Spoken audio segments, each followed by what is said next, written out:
Welcome back to the Stop Snitchin podcast. Yes, sir. It's your boy, I feel very dry, Nathan. D-Rock. Let's get it. D-Rock back in the building. Episode 15, man. Cheers. Fuck, no, you can't say 15. It's not going to look like that.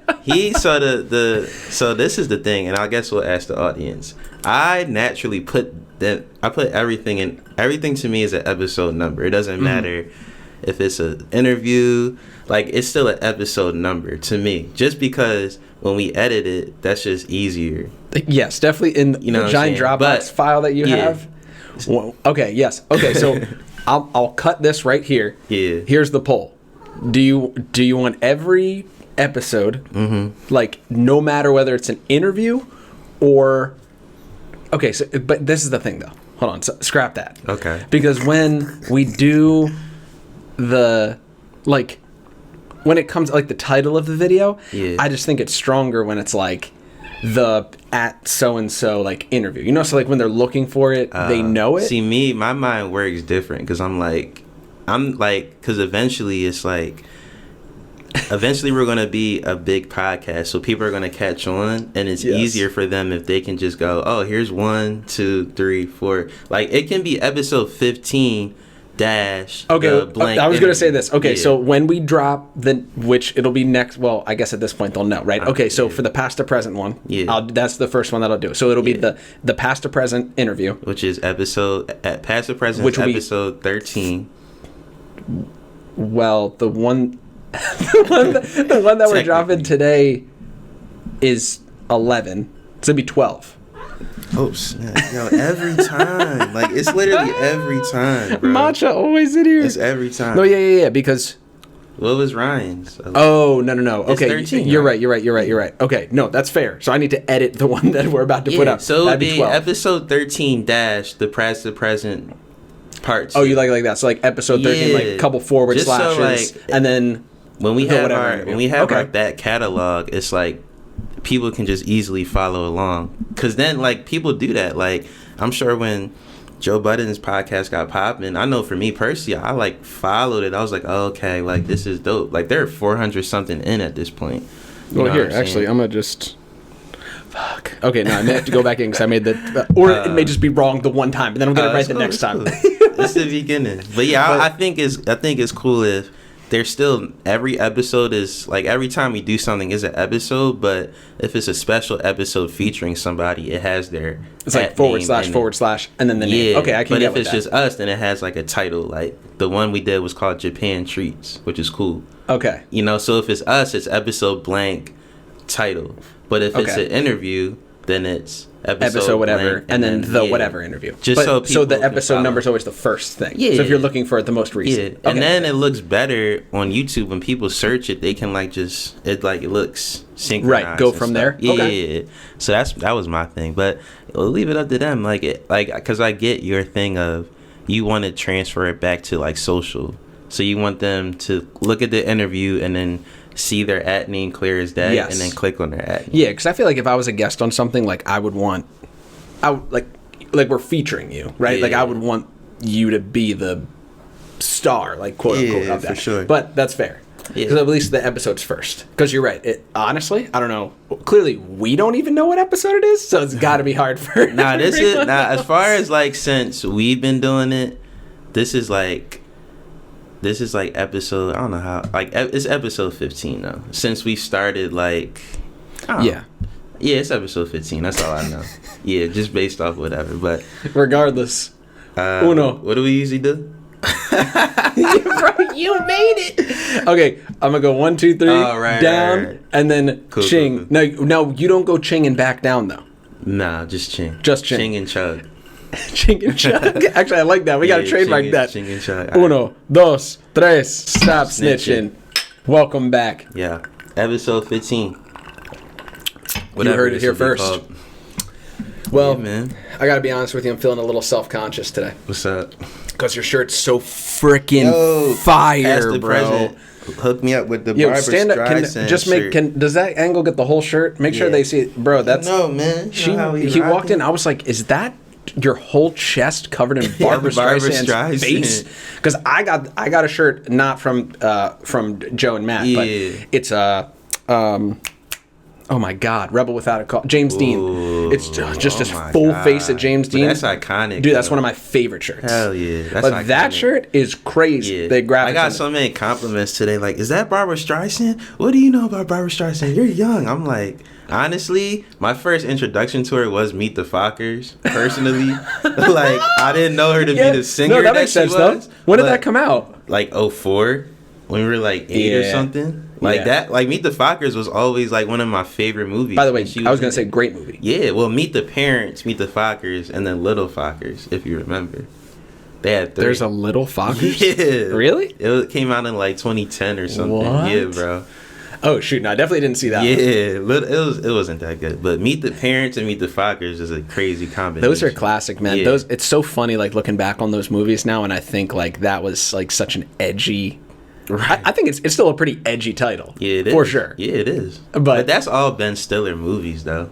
Like, he's always, like, on the edge or whatever. Like, Dodgeball was just, like, it is what it is. Like, they didn't really care with that one. I mean, he's done a lot of crazy things. Oh, Tropic Thunder. Oh, yeah. You know Tropic Thunder's, like, different than any of the... I think... Is that, like... Is he the lead in that? I don't know if it was, like, an ensemble kind of thing. Like, because it had him, Robert Downey, David Allen Greer was in it, and I know I'm missing a bunch of other people. Did you ever watch Entourage? Yeah. You watched the whole thing? Yeah. Okay. Thank God. I've been trying to talk to someone about Entourage all week, and what about it? Like, no one in my life is watching it. No, I'm rewatching. So I watched it once. Yeah. And then now I'm watching it again with Adriana, and she definitely was not feeling it originally. Really? Well, I think at first she don't rock with Vincent Chase. No, I think because it comes off in the beginning definitely as like a young, like mid-20s to mid-30s like guys show, because it's all just boobs and drinking and cursing and like but it's so, the writing in that show though, it's so good. Like it sounds so corny to say, but like every 25 minutes of that every episode is great. It's always got an arc. It's funny. It ends with a little cliffhanger. Then they keep it going again, over and over and over and over again. So like we watched the first like season, and she was like, "All right, I'm feeling this. Okay, I'm feeling this." And now we're into season 6. Like last night when isn't there only 7 seasons? I think there's 7, but then there's a movie. Yeah, there's a movie. I know that. So I was like, yes, dude. Like we were crushing this thing. It's like it's just such a good. Overall, like the casting is so good. It's so funny, bro. Like it holds up so well. And then when it's the Mark Wahlberg like story, did you know that about? Okay, so it's like loosely based off of his life and his friends, which makes it even more interesting. I'm like, yo, I love that show, man. It's probably like it's definitely a top show of all time. As I watch it, it's probably one of my favorite shows. Like I remember I first watched it like when I was in summer league in New York, and one of my homies had like they were watching it, and then I just fell in love with it. Like before every game, you're spending a lot of time on a bus too. It's the perfect bus it's like, show because you can watch hours of it, and it never gets old. I think those are the best shows, right? Just 25 minutes. Like that's what makes those older super shows hard classic. to do. 25 minutes every time. Nowadays with streaming, you might get hour episodes. You know, you can still get into it. This is a great question. Yeah. What's your preferred like length of episode? Do you like the 20? Because it's probably like a 24, right? 24 I would say to 26. like 25, as long as it's like a long season. Like it depends on it depends on what kind of series is it. Like, is it like an older kind of thing where they would have 20 episode seasons, or a lot of times what's popular now is the short series where it's an hour, like The Undoing, right? Because now it's hard to tell, because I love The Undoing, you know? Yes. So it's like, if it's something like Entourage where it's a sitcom or whatever, then 25. But if it's like a story, like, you know what I'm saying, like a dramatic kind of thing, because like The Undoing is like a mini series. Yeah, like, you're only getting like 6 episodes. So it really depends on what you would prefer. Now I prefer mini series because there's more story to it and it's more like a movie. But you know, I mean, you can't go wrong with the Entourages of the world. For the ladies, you know, Sex and the City, How to Get Away with Murder, like you can't go wrong with these things because they're so good. Are both of those shows are 30 minutes? I think How to Get Away with Murder is 30. If it's an hour, that's crazy. Is Sex and the City a 30-minute episode? In all honesty, I've never watched It was on I think it was on the same time as Entourage. They had to be. Because at that time, it was like... Yeah, because Sopranos was 30, Entourage was 30, and Sex and the City were 30-minute ones. Sopranos was definitely an hour. It was an hour every Sunday? Oh, yeah. Oh, damn. Oh, yeah, really? Bro. Oh, my it might God. Be an hour then. I can't imagine Sex and the City being an hour, though. That's what I would think, too, but why are we're acting like I'm not in front of a freaking computer. But, no, have you watched The Sopranos? No. Oh, I've been trying to get into it. Oh, my God. You know what would be an amazing thing that we can do? Mm-hmm. Because I've watched it all. Brandon, hold on, we need to take a second here. I know how I know how legendary it sounds really bad to say because everyone says it, and I did not believe it, and it took me 2 tries to get into it fully before I was like 2 like full watches. No, like you know how you'll like start something, whatever. You find another show you like better. You're like, all right, forget. I'll go back to that later. Yeah. I've done that with Mad Men 3 times, and I still never finished it. That's the thing, like... And I still never finished it. I still have to watch Mad Men. I know these shows are classic shows, and it's just like, I know me, like, I remember I started watching Succession, and I couldn't take it off my mind. Like... Oh, no, so imagine Succession continuing and becoming, like, one of the greatest things you've ever watched in your whole life. That's The Sopranos. Okay. But The Sopranos, by the way, Sopranos is, I think it's 7 seasons. No, Sopranos. Bro, I'm getting my little shortcut, John, like maxed out, and we're gonna fire. I cannot wait to have that thing going. But hold on, Mad Men, Sopranos, like those are the top 2 that I'm like, dang, like I need to get on those. What we should do? We should do a like Sopranos like watch club.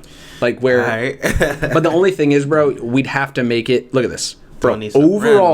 Overall for the entire show from 1999 to 2007, overall score, tomatometer 92%, audience score 98%. Oh yeah, I know it's a classic. Like, I already know it's a classic. But yeah, no, this is started in 1999. We could do it like this. You can watch as many episodes as you want. Yeah. And then we can talk about it when you come on. That could be its own separate podcast, bro. Because it's so in depth. Like it's literally like the ultimate storyline. It's like Mob, right? Like Mob kind of thing. Yeah. So Tony Soprano plays in the beginning, he's a very important figure in the New Jersey Mafia, but then he turns into the boss. So he's like Michael Corleone. He runs it. Yeah. But it's him, the New Jersey family, and the New York family coming together. It's based out of North Jersey, right? Yes. Yeah, it's in jeez, I don't even. But you'll they talk about Montclair, New Jersey. They talk about Secaucus. They talk about they're up there. Oh my God, bro! Oh, another one is Boardwalk Empire too. I've never watched. I've heard great things about Boardwalk. I think they're all in the same kind of thing, like Mob. I would still say that The Sopranos, if I would recommend it. But I was going to say it's only corny because everyone says it's good, but truly until you watch the whole thing, you are like this. Yeah, like there's nothing that's going to touch this. That's the magic of those kind of shows that last so long is that you grow with these characters. You know what I'm saying? Like, we can name millions of them. Entourage is definitely an example where after you're done watching it and then you watch the movie, it's like, yo, like, I really can't see myself living without this show. You know what I'm saying? I felt like that after Succession. I'm like, yo, like, where's the other season at? Which it would be the 3rd season, right? For Succession? I think they're gonna drop. I felt the same way about Succession. What's the one with Paul Giamatti and Billions? Billions. I felt the same way. Bro. I only watched Succession. I didn't watch Billions. Billions. You would love Billions. Billions is a banger. Yeah, bro. Sorry, I have like 14 different thoughts in my head. But so we can choose any one of those. I think The Sopranos would be the best choice. Sopranos is a starting point because that's just like the ultimate classic show. Yeah. I've always heard about it but never like actually got into it. So that's like a logical start. But speaking of a show, I'm very interested to see what your thoughts were on WandaVision. Yeah, I loved WandaVision. I didn't get it at first. I didn't get it. But you know me, I research and stuff like that. So that's why I need you. Yeah, it started off like, you know, because we would see. Dude, I did not. Yeah, because it was not like. But if you understand, did you? So you watched all of it, right? Did you see like the behind the scenes of it that dropped on Disney Plus? Oh no. All right. So once you watch that, you'll get a better understanding of it. Because the point of it was to kind of like pay homage to like all the eras of TV. So they started off in the 50s. Yes. And that's why we probably thought it was corny. And I never caught that. My mom had to tell me. Got you. So look, let me ask you this. Did you, like, I'm sure your mom was a fan, but were you a fan of those shows, watching your mom watch them? Nah. Me, I was different. Like, my mom would watch them, and I would like those shows. So I knew about the Dick Van Dyke Show. I knew about I Love Lucy. Like, so when they did it, I was into it because I'm like, oh, this is cool. They're paying homage to the 50s. And then when you watch the, like, documentary behind it, you'll understand that the point of the show was to develop Wanda Maximoff's character and Vision's character, but pay homage to the TV formats across the decades, so 50s, 60s, 70s, 80s, 90s, and then obviously the last episode is like a full-on Marvel cinematic like we're used to seeing it. You know what I'm saying? Do they say, is it just one season? Is that it?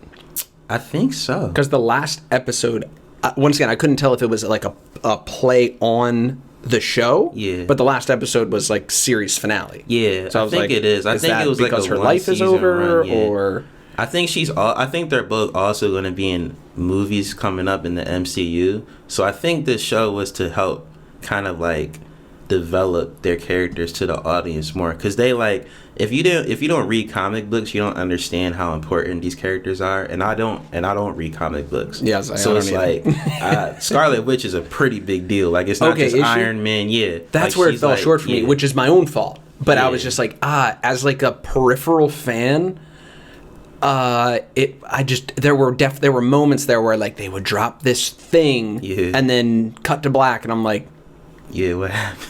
Okay, but it's like, that's the thing about the MCU is like, for the hardcore fans, like they totally get it. But for people like us who like it because we saw the first Iron Man and that's what we caught on, it's different, and we have to like, we're still learning, which is like the exciting part about it. It's like I get to learn about these characters who, if you know, then they're like legendary characters that just weren't the Avengers. You know what I'm saying? Right. But I understood how important they both were from it. Here's the one thing that confused me, which it probably didn't confuse you because you've watched all the I've seen all the Marvel movies, but not to the degree that like you really know the storylines, at least way better than me. Yeah, so like when they would do the like like the flashbacks or whatever, and they would reference something, I would have to go back and realize like, oh, that's a piece from like Age of Ultron, the movie. Yeah. I would be like, did I miss that episode? And Age of Ultron is the actual main reference point, because that's when both Vision and Wanda were introduced. Wanda along with her brother, Quicksilver. And that's when Vision dies, right? No, Vision dies in, I think it's Endgame. He dies in Endgame. Oh yeah, I just meant like of the big. Because you remember, Vision was Jarvis. Right. Yeah, I remember that. Yeah. Right. And then he was birthed into Vision. I forget how exactly it happened. I thought he was birthed into Vision because of the stone. Well, yeah. Or like Tony Stark like creates this AI version of him. The Mind Stone, yeah. Damn. I would give it. I still think it won me over in the end. I liked the whole like spin to the witch thing. Like that was a cool twist. I was like, oh, okay. I was waiting for there to be like an issue. Yeah. I thought it was just going to be like the U.S. government versus her, and I was like, okay, that's every Marvel movie, like whatever. Yeah. So it was cool that there was like an inter issue like there. I thought it was a little confusing back and forth, like without having like any prior knowledge on it. I thought it was going to be like The Mandalorian, like its own thing. You didn't really need to have any backstory to like fully dive into it. So I guess for me, as the type of fan that I am, I was like, oh, I wish I would have known. I would have like watched the movies before I started to watch it. I would say like for anybody that's getting ready to watch it, like definitely watch Age of Ultron. So you think that's the best movie to watch first? Because that's when they're introduced. So and you know, obviously they reference Thanos and a lot of the things they reference Thor, but Age of Ultron is when both of those characters were really introduced into the MCU like crazy. Like, we understood the potential of what Wanda Maximoff could do. We knew what Vision was created out of. You know what I'm saying? Right. So I would say that would be a good reference point. But yeah, I mean, I would give it I say like a 7.5. Like, it is confusing for sure. Like, you don't really know where it's going. But what brings it home for me was, again, like, the last episode was dope. Yes, like, because it was like ended a movie. Really well. Like, yeah, it was movie. But the tie-ins that they, like, a lot of the Easter eggs, like, if you watch Captain Marvel, you know Monica was the daughter, and then, like, it's like, the thing about Marvel movies is that you'll always be able to look back and say, oh snap, that's what they were doing, like, they were referencing this, and that's what makes you go back to watch it, because you're like, I gotta understand all of this. You know what I'm saying? Yeah. Because there's so many, like, tie-ins that's like, oh snap, like, because if you watch Captain Marvel, you're like, yo, she was dope. That little girl was fire. But she grew up to be this. And now it's like crazy how all the worlds just intertwine like that. It's like they can't ever end the Marvel universe. It's like there's so many like layers and stuff. Moneymaker, baby. Yeah, it's crazy. Yeah, but I'm right there with you. I'd give it like a 7 out of 10. I thought that like the end brought it home. I would have said 5 out of 10 before it was broken down. I think in the beginning I was so... Okay, here's the thing. I was confused about the people. Like, I didn't understand the relationships of everyone. But like, I always understood that this was like her Truman Show type thing. I didn't realize that that's what people were getting like shocked by. I was like, do you think a lot of people know about the Truman Show? Oh, okay. Well, let's say this right now. If you don't know what the Truman Show is, you should stop this right now. Go watch it and then come back. Right, yeah. The Truman Show is like one of my favorite movies. Yeah. That was obviously I think by the time I was watching it, I already knew that it was like, you understand that it's this like meta universe, that he's in there. But talk about a unique concept. Know what I love? And Jim Carrey's performance is incredible. Oh yeah, for incredible. Sure. I mean, obviously. You know what I loved about the last episode or the last few, or like the backstory that was provided as to why Wanda created it in the first place. Just like the amount of pain that she went through her whole entire life led her to use her power and to realize that I have the power to literally control my environment, so I don't have to go through all of this anymore. You know what I'm saying? Right. Like, I took it as the metaphor, like where she like at the end when whatever that witch was trying to like get her and her family, and she puts that bubble around them. Yeah. It's just one big bubble. Yeah, literally. And all her pain. Because also, if I'm not wrong, she's the strongest X-Men, right? Like, isn't she is she an X-Men? She's an X-Men, right? Scarlet Maybe Witch. I'm mixing her up with the Jane.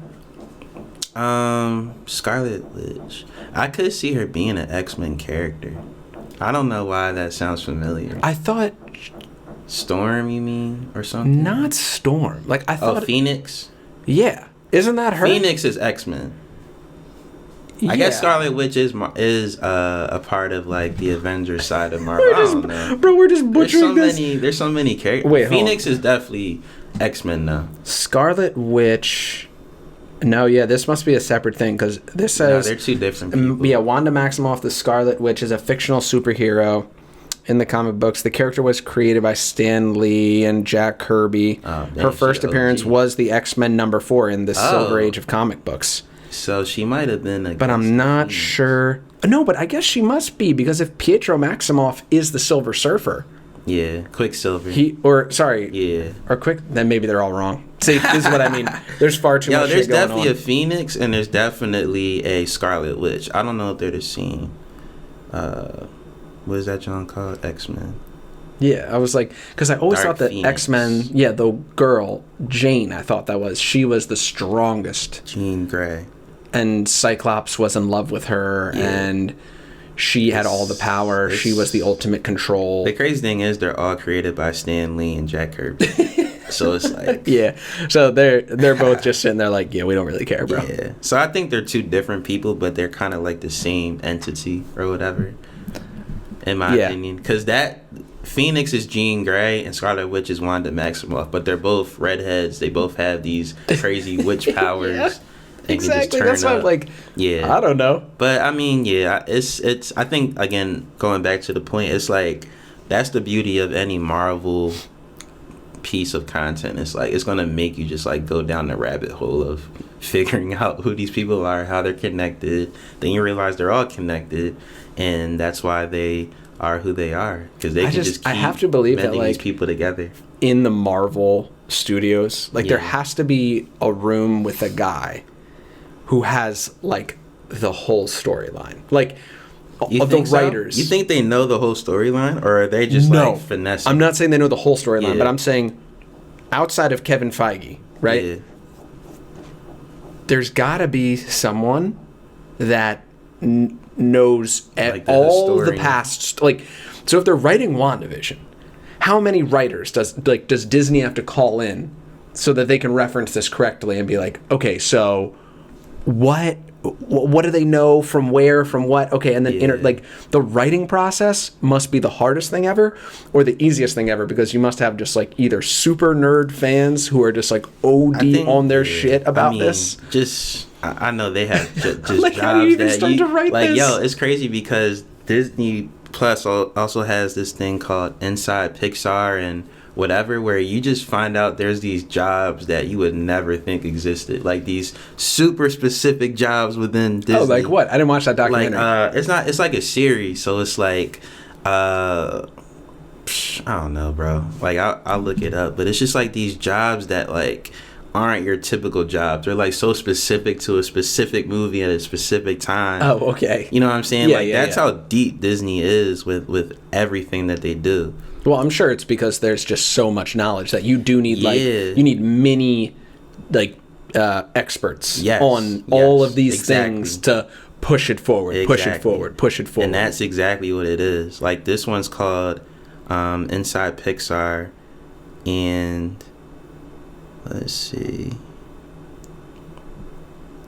I gotta go watch it. It's a Director of International Problems, Cynthia Lusk, is an episode. What? Yes. Does it say what the job description is? I'm trying to see it. Director of International Problems. That sounds like the job that I don't want. Director of International Production. Like, international production. So there's production, then there's international production. And then, what else? I mean, there's just writers, artists who draw the animation. Right. Like, there's just so many of these different jobs that exist because it's such a huge conglomerate with such a deep history that you kind of need all these people to fulfill these roles. Yeah. And, in Marvel, it's like we say, like, there are probably jobs dedicated to people who are just solely there because they know how all of this goes together because they love it that much. And then they get bought into each of these pieces of content and say, hey, how does this directly relate to the MCU? And how can we use it to branch into another thing? What can it lead to? And then there's the next show. So they always have a job because they just know. Well, I know that from Iron Man 1, I'm 99% sure it was like a 20-year plan. Oh, yeah. That is like from when they started Iron Man, they were like, okay, every movie, because I think the cycle was like 3 or 4 movies every 18 months or so. They put it in phases. Right. And then it's like you basically get a new Marvel movie every like 3-4 months. Yeah. But then it takes sequels like 2 to 2.5 years to come out every time. So that's how you get 3 Iron Men, 3 whatever, Captain America. And that new show is about to come out. Oh my God. Oh yes. That's the one I'm really waiting for. The Captain America one? No, the Winter Soldier. Oh, the Winter Soldier one with Bucky and the Falcon. Oh my God. Yeah. Stop snitching. Okay, so I have an ultimate question for you. It was brought up to me this week, and I literally thought about it for several days, and it took me several car rides to and from work. Okay. To figure out my opinion on it. Now, we all know that Scary Hours 2 dropped with Drake, right? General thoughts on Scary Hours 2. I liked it at first, but then, like, as I'm listening to it, it's like, okay. Like, it's not, like, groundbreaking Drake. You know what I'm saying? Like, it's just there's no God's plan on it. Yeah, it's not like any of that. You know what I'm saying? But in fairness, God's plan was made crazy because of the video, too. You think it was crazy because of the video? Yeah, I think it got to that level because of the video. I think it was a banger. Oh right, the video he's like giving away like that's what really people. Propelled it to, like, but it was a banger to start. Don't get me wrong, like the way it drops But yeah, like there's nothing like that. You don't like that, and on Valentine's Day I had sex, okay? Yeah, okay, it's cool. okay. But I was thinking about that because like I think Drake's the most versatile artist ever, especially as a rapper. Like his flow, the way he flows and his cadence, it changes every time he drops. Like the way he did that okay thing, I was like, I've never heard that before. Oh, I think okay. Sorry, I'll remember my initial question because I don't want to get away from it. But because you said that. One, absolutely. I think anyone who says like in current modern day, mind you, pop culture, top 100, the biggest. Yeah. If you don't think that Drake is the most versatile, overall strongest artist, you're a fool. Lying. You're a fool, bro. Like, who else is doing true hip hop or true rap? Like, he can literally get on a song with anybody, bars or sing R&B. The motherfucker do Spanish. He's in with Bad Bunny. Yeah. Like, he can literally go anywhere, be a chameleon, do anything, and I think it does. It genuinely comes off as like authentic. Yeah. It seems like it's something that he would want to do. Yeah. But you think he's the biggest star? Like, is he the number one most popular? Because I still would say it's got to be between him and Bieber, bro. Like, anybody who can take. Like, Justin Bieber took years off. Years. Yeah. To, figure out himself, do his thing, and now he's coming back with music again. And it's like he literally never stopped, bro. Yeah. I think I think it's 1 and 2 between them. I think Drake's the biggest, though. I think Drake, in terms of music, it's like... Because, he's about to sell 1 million in a week off this 3-pack. Oh, yeah. But I think for Drake, the sad thing is, I don't think... You know how crazy that is? I don't think Drake... Songs? I think that's a low bar for Drake, though. Like, I don't even think Drake is looking at that. How many people do that, though? Like, that 1 million a week mark is, like... Well, here's the thing, though. Crazy still. I think the only 2 other people... I'm not even going to put Ariana Grande, and I don't think she's as big as they are. I would say, massive. And their level is like a Taylor Swift. I was going to say Taylor Swift, and who else? A guy. Ed Sheeran? Brandon, I freaking love you, bro. Yes. It's got to be... Oh, fuck. I would probably say Ed Sheeran is the biggest. Really? I think Ed Sheeran's the biggest. Man. Well, he has done stadiums by himself. Ed Sheeran is also like... Here's the thing with Drake, right? No misses. Really. Yeah. And the More Life shit was like, all right, whatever. But like, overall, if he's putting out something like this, put it this way. There are hits on everything. He's not missing. There's 2 or 3 songs that will get radio play for 18 months every single time that he puts something out. Yeah.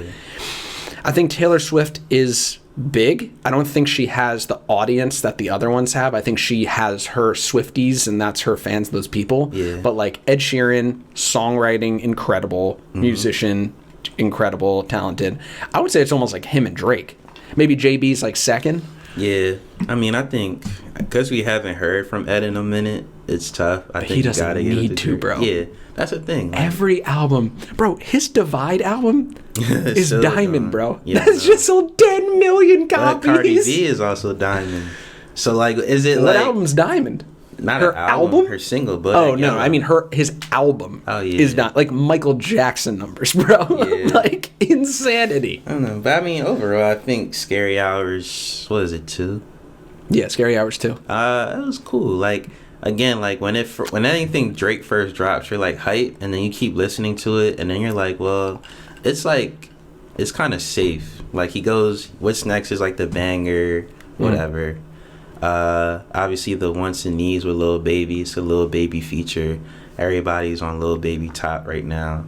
Well deserved, by the way. Like he's fire. Yeah. You know what I'm saying? So it's like that's gonna go. But bro, the Lemon Pepper freestyle, bro. Lemon Pepper is the favorite because it's like now we're talking. And they say, oh, Drake and Ross never missed, but it's like that was really a Drake song.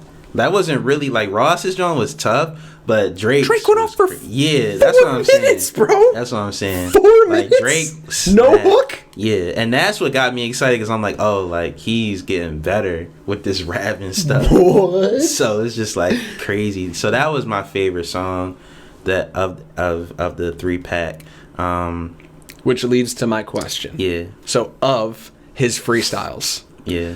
What's the best one? Lemon Pepper freestyle, and then all of his. So there's what is there? I'm not gonna remember the timing, but there's Toronto, there's Dallas. 9 a.m. in Dallas, 5 a.m. in Toronto, 6 p.m. in New York, 4 p.m. in Calabasas. There's Paris Morton Music. You remember that one? Right, but I count the time zone. Oh, you want to do the time zones? Like, what is Lemon Pepper Freestyle your favorite of all of those? I'll probably say 5 a.m. in Toronto right now. I still gotta live with Lemon Pepper. Like 5 a.m. Toronto. Bro, I've been bumping that Lemon Pepper hard, bro. But all of them are fire in their own way. Like Toronto's my either one or two as well. I think the other ones definitely, they're still so good, but they fall off compared to those two. You gotta listen to Jodeci's back freestyle with him and J. Cole. Oh, yeah. There's some rapping on that. He was killing that. Yeah, I just meant like specifically, I see this Lemon Pepper freestyle as like a piece of the amalgam of like that type of like he's just one beat, 5-6 minutes. Oh, well, like, he just has that, go. but he always ends his albums like that. That's really the discussion. His album outros are like legendary. Because that's when he's going to get all of his stuff off. Like, what's your favorite Thank outro? Me Later. I mean, Thank Me Now was the outro on Thank Me Later. Fire. You could thank me now. Bro, Take Care was The Ride. You remember The Ride? That's actually one of my favorite Drake songs ever. I'm pulling it up now. Then Nothing Was the Same. Obviously, it was Paris Morton Music 2 with Jay. Obviously, that goes. I think If You're Reading This was 6 p.m. in New York. Mm-hmm. I think More Life was Do Not Disturb, also super fire. What was the one for Scorpion? I don't remember. Scorpion's March 14th. That was March 14th when he's talking about Adonis. And then we've yet to see like what it would be for this one. And I think for What a Time to Be Alive, it was 30 for 30 freestyle, which is fire. Like, anytime he ends his album. So good at music. Yeah. Bro, it's still Thank Me Later is so under. I don't even know if people consider it underrated, but it's still one of my two like favorite Drake albums. Like I love Thank Me Later. Oh, bro. So you're saying that and Take Care are your favorite albums from Drake? I think Thank Me Later's got to be up there for me. Nothing was the same as I think the best Drake album. It's my favorite. I think, God. I need to like, you're so good with remembering. Nah, yeah. I mean, Take Care is friggin' all heat bangers, just stupid, ridiculous nonsense. Yeah, it turns into, it's just that with Drake, it's all different moods. Like, Take Care was like the gloomy, like, weekend but it didn't get vibe. so sad. Like, you get to Views and stuff. Like, there's some really sad. Like, it's not so, like, uplifting, like, fun. Views? Like, yeah, bro. Like, Views is like, whatever, With You, Western Road Flows, You With Me. Nah, Western Road Flows is like one of the freestyles we were talking about. It's just I just mean it's definitely like a subdued version. Like when you listen to Thank Me Later, those are bangers. Jeezy, Nicki, like all this stuff going crazy. But he doesn't really like that album now because he felt like he rushed it. Because that's fine. I'll take it. At the time, So Far, coming off of So Far Gone, it was like you had to have those features on your album. But Take Care is when he was like, all right, I'm just going to do my thing. And that's when he really became Drake. Like, when Take Care dropped, you had Headlines, Marvin's Room, Lord Knows, Take Care, the song. But like you said, The Ride, I forgot about The Ride. The Ride is like, Yeah. The Ride is crazy. Literally crazy. Bro, what's crazier than The Ride, though, is Meek's freestyle of The Ride. I don't know what Dream Chasers it is. Yeah, that was DC2. Is it too? Remember when DC2 dropped in high school and it crashed that piff? Bro, let's talk about this. Who watching this podcast would go on hotnewhiphop.com every single day? That's when Meek was killing bro, that's when you were getting leaks. Like true leaks, bro. Leaked on Hot New Hip Hop. Oh my gosh. That was like late Hot New Hip Hop was literally the only website that I would go to. The only one. I remember it. Look, Dat Piff for the major releases, but Hot New Hip Hop would get this stuff every day. Yo, when I'm a Boss dropped on that John, bro, that Change was your life moment. That was during basketball season. So you know how you come out to the songs, like everybody was coming out to I'm a Boss, and it still bangs to this day. Remember, yo. So end of freshman year, Drake drops Miss Me, and Kanye drops Power on the same day.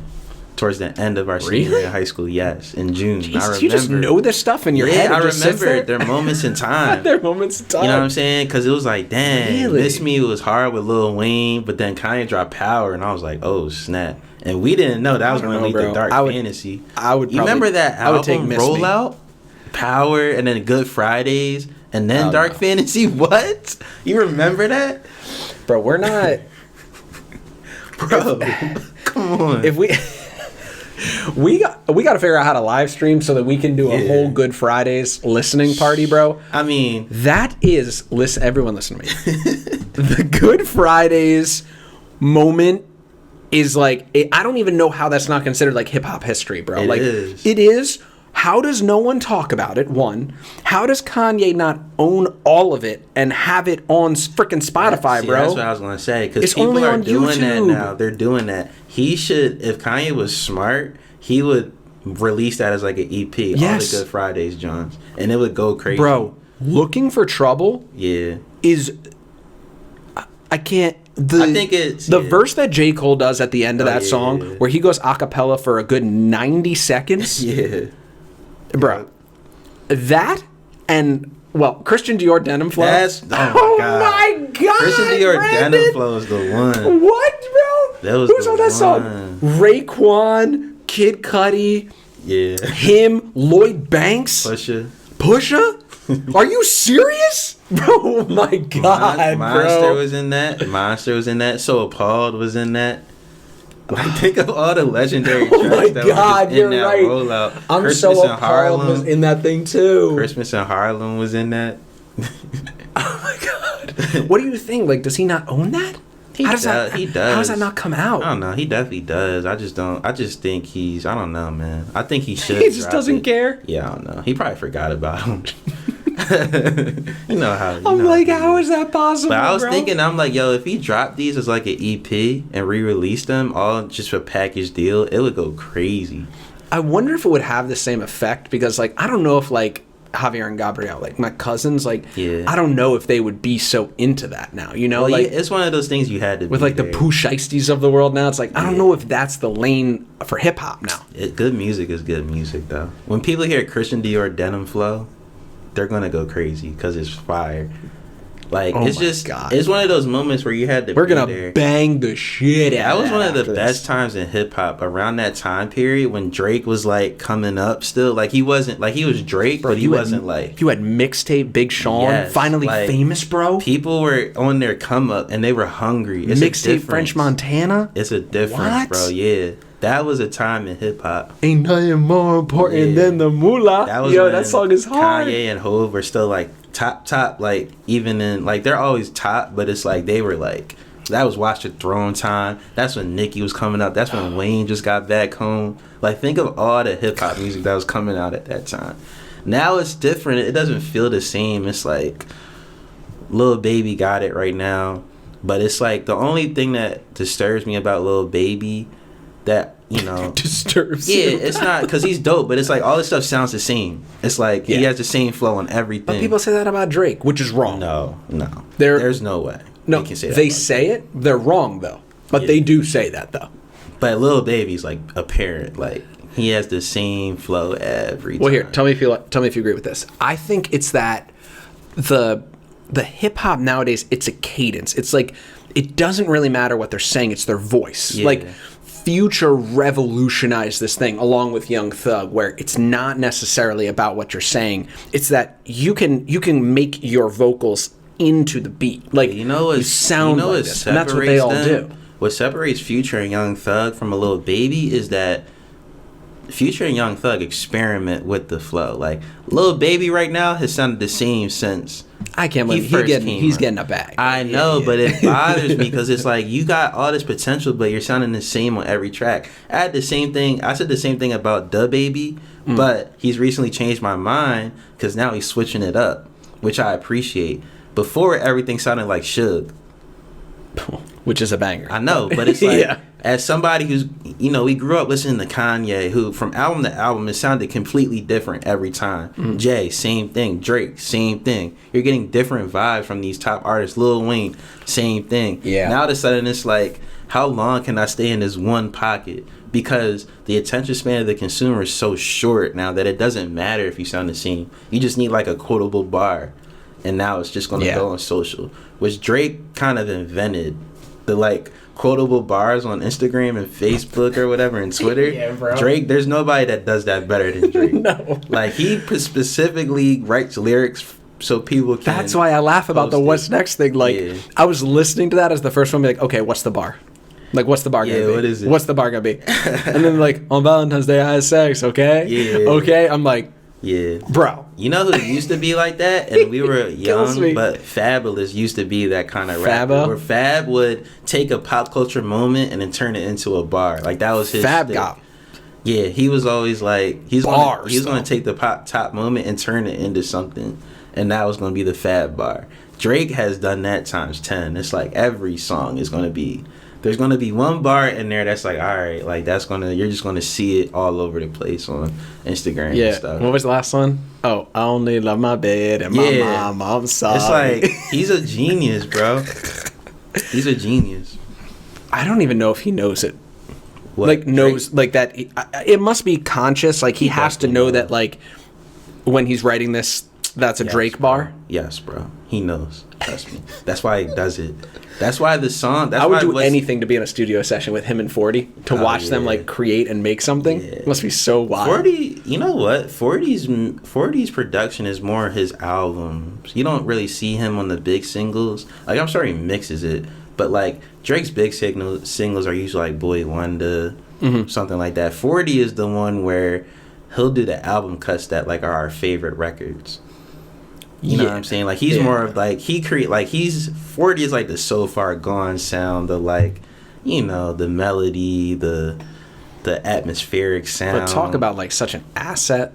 Like that man literally can do anything for him. Yeah, bro. And make anything good. The only gripe I have with Drake is that his label hasn't, like, he has PND, he has Party Next Door, then he has Division, but they haven't like become like huge like he has. And maybe that's due to just how big he is.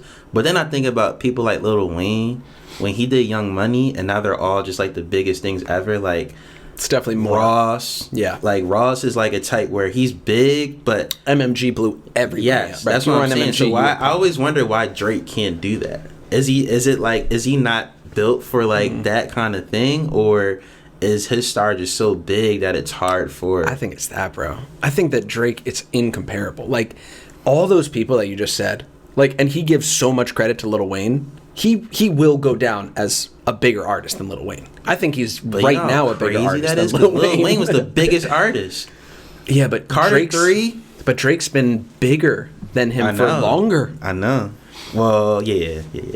Like, over the course of time. Like, here's the thing about Drake, which is so smart, is that he makes things like Just Hold On, We're Going Home, so that you can play that at your wedding for the rest That's why of I your know life. He writes these songs so that they become captions on Instagram. Like, I'll still play Fireman in my wedding, but it's not going to be at everyone's wedding. You know what I'm saying? Yeah. Like, so... You play Got Money, though. That's at everybody's Got Money, and you know it. Yep, that's a banger, too, right there. Lollipop. At the after party. I'm not playing Lollipop with my parents in the crowd. I've always wondered that, though. Like, why can't Drake build up somebody and make him? Well, that's over. That's like the beef with him in The Weeknd. Yeah, that was supposed to happen. That's what was supposed to happen. So The Weeknd was supposed to be OVO XO, and The Weeknd was like, Drake was supposed to just build him up, but The Weeknd was like, F that. Like, but he was right though. You didn't really need Drake for real. Like, he just did the Super Bowl. Yeah, he's Drake chilling, bro. Did the Super Bowl. You know well, I think that the from what I remember, like when all that was going down, was that The Ride was The Weeknd's song. It was, yeah. And Drake literally came in, listened to it, and was like, "That's mine." Yeah, like I need. It was that. like the P Diddy thing. And then, but from everything that I've looked at, is that The Weeknd said okay. Yeah, but then that was the beginning of like starting. No, that was that whole Take Care album. All those like Weekend type songs were The Weeknd songs. Yeah, like that was his whole vibe. Drake said and Drake was like, nah, Nah, you good, bro. You get the next one. He was so big at the time, and The Weeknd was like bubbling. He had like Wicked Games and stuff. You remember that song? Oh yeah. You know what I'm saying? He had those, but Drake was so big that it was like, yo, I'm sure the theory was, let me use these songs for my album, and you're all over the album, and then that'll propel you, which happened. But I think they wanted it to be like the ultimate duo, like Drake and The Weeknd drop. Like Drake on the rap and Weeknd on the hook. I mean, the crazy thing is, just like, I can't even imagine if they put out a joint album in the next 5 years together. Bro. That still was supposed to happen at the maturation of both of their careers. It would go crazy, but it was supposed to happen then. Well, here's the thing. What would piss me off is, in all honesty, if that turned into like whatever, the Drake and Future album. Yeah, that would piss me off, because I'd be like, oh, okay. There were 2 or 3 songs in there that were cool, but like overall, that was just a bunch of nonsense. You didn't like it? I wasn't really feeling like that. If you go down the track list, but if it turned into a Watch the Throne type thing, then I'd be like, Watch the Throne will never be duplicated. By the way, come on, Watch the Throne, still the greatest concert I've ever seen. Watch the Throne, yeah. Bro, give me your thoughts, bro. Go ahead. On what? Watch the Throne? What do you mean my thoughts? Everybody knows my thoughts on Watch the Throne. Truly, though. Who do you think won on that album? Regardless of you being the biggest Jay fan ever. I think Kanye won on the album because Kanye, yeah. I mean, it depends on what you're talking about. Like, Kanye won because he was rapping, but he also was the producer. Like, he wins on both ends all the time. Jay is just a rapper, and he's always going to out-rap Kanye for the most part. But Kanye wins because he produced it, and then obviously that show was all Kanye. That whole concert was Kanye, all written all over it. So he wins. Jay was like, it was like a dream how about project. You? Yeah, like literally. So I think Kanye wins from that standpoint, but rapping wise, I think Jay obviously edges him. But it was like, dang, they were going crazy. What I loved about Watch the Throne was like you could feel the energy song to song, where like.